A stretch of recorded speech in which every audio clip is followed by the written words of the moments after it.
Food poisoning is common, but sometimes it can become life-threatening. How do you know when it's time to stop treating it at home and seek medical help? Here's what you need to know in 90 seconds. Food poisoning is usually caused by eating food or drinking water contaminated with bacteria, viruses, parasites, or toxins.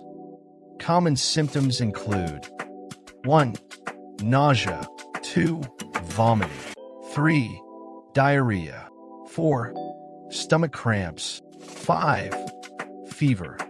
Most mild cases improve within a few days with rest and plenty of fluids. Warning signs that need medical attention.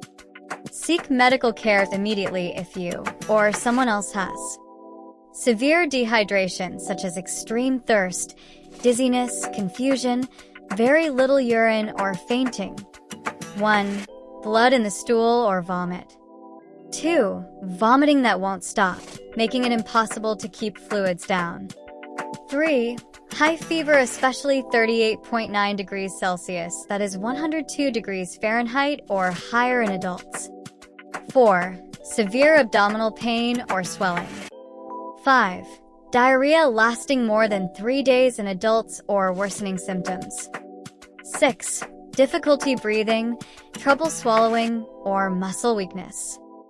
7. Symptoms after eating wild mushrooms, certain seafood, or suspected poisonous foods. 8.